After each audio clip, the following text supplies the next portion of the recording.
All right, everyone, get ready, because today we are going deep on the Tarrasque.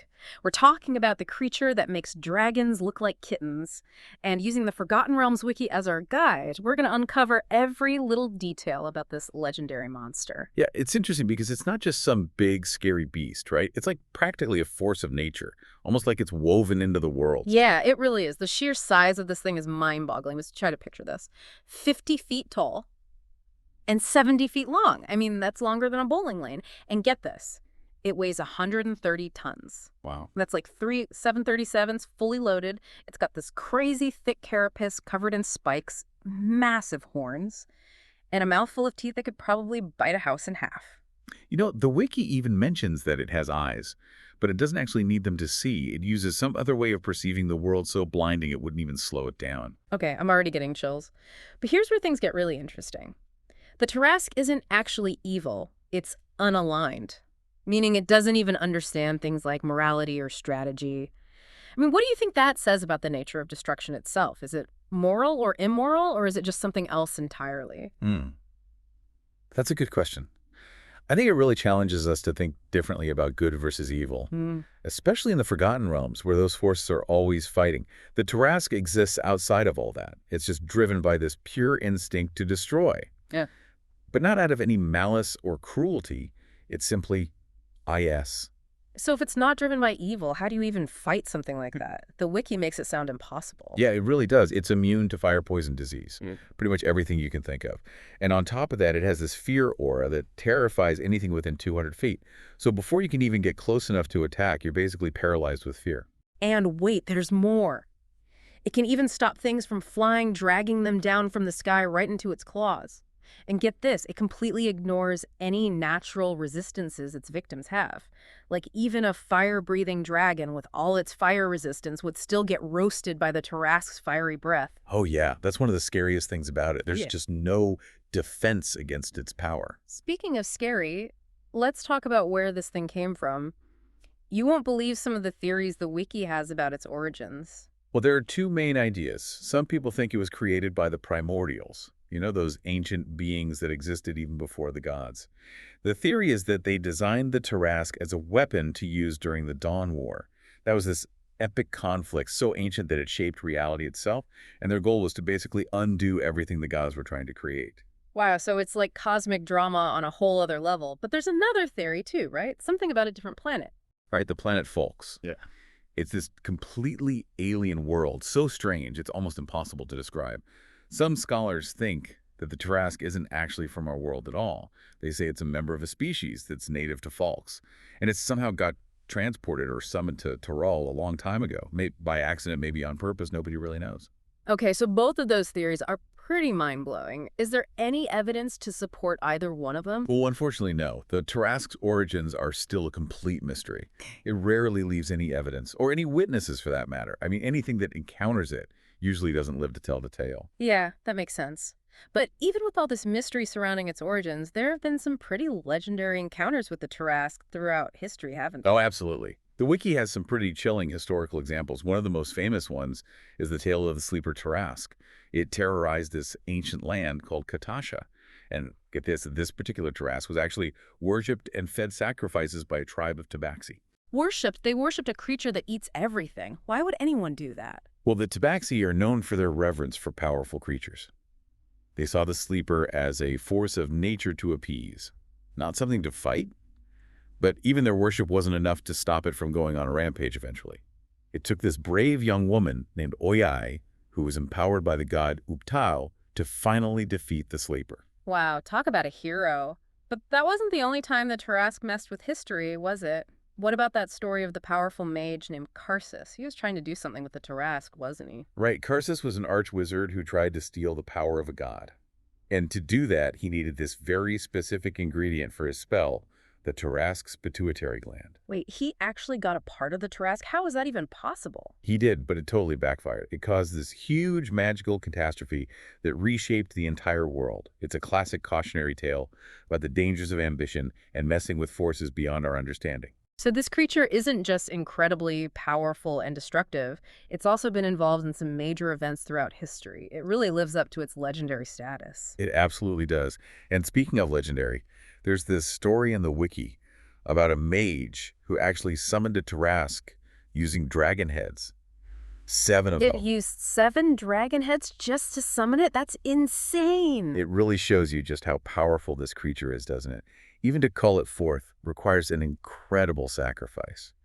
And imagine the kind of desperation or arrogance that would drive someone to do that. Yeah, it's mind-boggling. Okay, so we've talked a lot about the Tarrasque's rampages, but how often does this thing actually wake up? Well, when it's active, it's basically an eating machine. It consumes everything in its path, plants, animals, buildings, even mountains. It's a good thing it only stays awake for a week or 2 at a time. A week or 2 of pure destruction. Yeah, that's definitely more than enough. And then it goes back to sleep.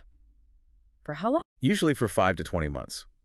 But every decade or so, it can stay active for a few months. And after those longer periods of destruction, it can sleep for years. Unless something wakes it up, of course. Wakes it up. Like poking it with a stick is probably a bad idea. Yeah, I'd say so. Anything that gets the Tarrasque's attention is probably going to be its next meal. Yikes. So with all this fear and destruction, there are actually some pretty interesting legends about uses for parts of the Tarrasque. It's like some people see it as more than just a walking apocalypse. That's right. There are legends that say that its carapace, if you treat it with acid and heat it up, can produce a bunch of precious gems. And there are even stories about dwarven blacksmiths forging metal from its underbelly. They mix it with adamantite and the creature's blood. People are trying to harvest stuff from this apocalyptic beast. That seems incredibly risky. It does. It makes you think about how practical and ethical that actually is. Is it really worth risking your life for those treasures? And what would happen to the Tarrasque if people start taking things from it? It's already volatile enough. Okay, we've covered a lot of ground here. I think we need to take a minute to process all of this incredible information. So what stands out to you the most about the Tarrasque so far? I think for me, it's just how unique its position is. Mm-hmm. You know, outside the typical good versus evil stuff in the Forgotten Realms, it really makes you think about what destruction really is. Can something be destructive without being evil? And if so, how do we even begin to deal with something like that? That's a great point. We'll be back in a flash to dive even deeper into the lore of the Tarrasque. It really does make you think about that, doesn't it? It does. And speaking of things that make you think, remember those dwarves we were talking about? The ones forging metal from the Tarrasque's underbelly?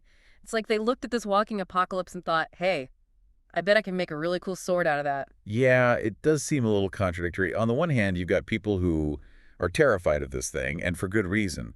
But then you have these others who are actually trying to use its power for themselves. It really makes you wonder about that line, between wanting to destroy the Tarrasque and wanting to control it. Exactly. Hmm. Like, think about Karsus.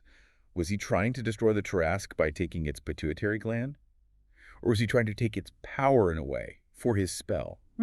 It's almost like the Tarrasque attracts that kind of ambition, that desire to control its power no matter the risk. It's a theme you see throughout history, isn't it? People wanting knowledge and power even when it's incredibly dangerous.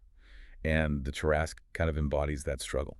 It's interesting, though, that the Tarrasque doesn't seem to have any weaknesses, no kryptonite or anything. It's basically invincible, which makes those attempts to control it even crazier. Oh, absolutely. Yeah. And that invincibility is part of what makes it so fascinating in stories and myths. It represents this primal fear, an unstoppable force that you can't reason with or bargain with. It's almost like a test. Like the universe is saying, here's this ultimate force of destruction. What are you going to do about it? Well, the wiki does mention a possible way to deal with it. Something about luring it to a different plane of existence. Oh, yeah, I read about that. Some old texts say that the Tarrasque is bound to the prime material plane. Like, it can't exist anywhere else. So if you could trick it into going to another dimension, maybe you could seal it away and stop it from destroying our world. It makes you wonder, though, what if the Tarrasque was ever really unleashed? Not just waking up for a while, but totally unbound, free to roam wherever it wanted. What would that mean for everything? That's a terrifying thought. The wiki doesn't really go into detail about that, but I imagine it would be like an extinction-level event. It's a good reminder, though, that even in a world with magic and all that, there are still forces out there that we can't control. We can only try to survive them. So should we be worried that the Tarrasque is going to pop up at any moment? Oh, I wouldn't lose any sleep over it. It doesn't wake up very often. But it is a good reminder. It reminds us that there are things beyond our control, that our world is fragile. and that we need to face our fears, even the ones that seem impossible. Wow, that's pretty heavy. But also kind of inspiring. Like, if people can stand up to something as scary as the Tarrasque, maybe we can handle anything. Yeah, maybe. The Tarrasque represents chaos and destruction, sure, Yeah. but it also represents resilience and the people who fight against the darkness. You know, it's funny. For all the talk about how destructive the Tarrasque is, the wiki also mentions its diet. Oh, yeah. We talked about how it eats everything in its path, plants, animals, buildings, mountains, everything. It's hard to imagine how much one creature can eat. The wiki doesn't give any details, Yeah. but it says that its digestive system is as mysterious and powerful as the rest of it. It must take an incredible amount of energy to keep that thing going. And think about what it does to the environment. Every time it wakes up, whole ecosystems must be wiped out. Yeah, that's true. The Tarrasque's impact on the environment is definitely significant. It's a reminder that nature can be creative and destructive, and sometimes all we can do is adapt and try to survive. Okay, this might sound crazy, but maybe those dwarves forging metal from its underbelly are actually helping. Like, they're taking this destructive energy and turning it into something useful. I know it's a stretch. That's an interesting way to look at it. It does raise a bigger question, though. Can the power of something like the Tarrasque ever be used for good? Or is it just too chaotic to ever control? That's a question for the ages, but one thing's for sure, the Tarrasque is a creature that really captures the imagination. It makes us think about our place in the world and the forces that we don't understand. It's a creature of myth and legend, a symbol of fear and fascination. And as we've seen today, it can teach us a lot about ourselves and the balance between creation and destruction. I agree. And speaking of those legendary encounters, we've saved some of the most chilling stories for last. Are you ready to dive into some tales of terror and heroism? Absolutely, let's hear them. Yeah, they really are some incredible stories. And it's so fascinating because they're not just about destruction, you know. Yeah. They give us a look at the bravery and ingenuity of the people who dared to stand up to this unstoppable force, like the story of the sleeper Tarrasque and that brave young woman, Oyai. Oh, yeah, Oyai. The wiki said that the sleeper would wake up every once in a while, and each time it was more enraged and more hungry than before. It's like a recurring nightmare for the people who lived near it. Exactly. It's that classic recurring threat, you know, something destructive that you can't really defeat. You can only stop it for a little while. The people of Karashaka must have been terrified all the time, knowing that the sleeper could wake up and destroy everything at any moment. And it's amazing because Oyai, the woman who finally defeated the sleeper, she wasn't like some legendary hero or anything. She was just a normal person, and she found herself face to face with this unbelievable monster. That's what makes her story so inspiring. It shows that even when everything seems impossible, courage and determination can win. It reminds us that heroism isn't about power or status. It's about standing up for what's right. Okay, I've got goosebumps. But Oyai's story isn't the only example of people going up against the Tarrasque. Remember Karsus, the archwizard who tried to use the Tarrasque's pituitary gland for his spell? That takes some serious guts. Well, Karsus' story is definitely a warning. It shows us what happens when people get too ambitious and when they try to control things they don't understand. Right. He thought he could steal the power of a god using part of the Tarrasque, but it destroyed him and caused this massive disaster that changed the whole world. It seems like the Tarrasque is always involved in those kinds of events. It's like it's testing our limits and our understanding of power. So we've got these stories of amazing bravery, and then these warnings about what happens when people get too greedy, and they're all about this one legendary creature. It really makes you think about how humanity deals with the unknown and the things that we can't control. I agree. The Tarrasque is more than just a monster. It's a symbol, a force of nature. It represents the power to destroy and the power to create. It reminds us that we're fragile. But it also shows us that we can overcome our fears and keep going. That's a great way to put it. And you know, for all the fear and destruction the Tarrasque represents, it also makes you feel a sense of wonder and fascination. I mean, we've spent this whole time exploring its lore, and I still have so many questions. That's what's so cool about the Tarrasque. It makes us use our imaginations, and it makes us think about the limits of what we know and understand. It reminds us that there are still mysteries out there, things that we can't even begin to grasp.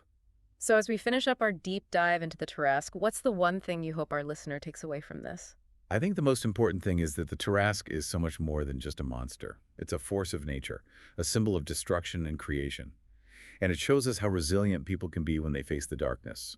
That's a fantastic way to sum it up. And for all our listeners out there, here's a question for you to think about. If we could somehow control the Tarrasque, What would that mean for the world? Would it be a force for good or evil? Or is it just too powerful, too chaotic to ever control? That's a question that people will be thinking about for a long time. Until then, we'll just have to keep exploring its mysteries from a safe distance. Thanks for joining us on this amazing journey into the world of the Tarrasque. We'll see you next time on the Deep Dive, where we'll uncover the hidden truths behind another fascinating topic.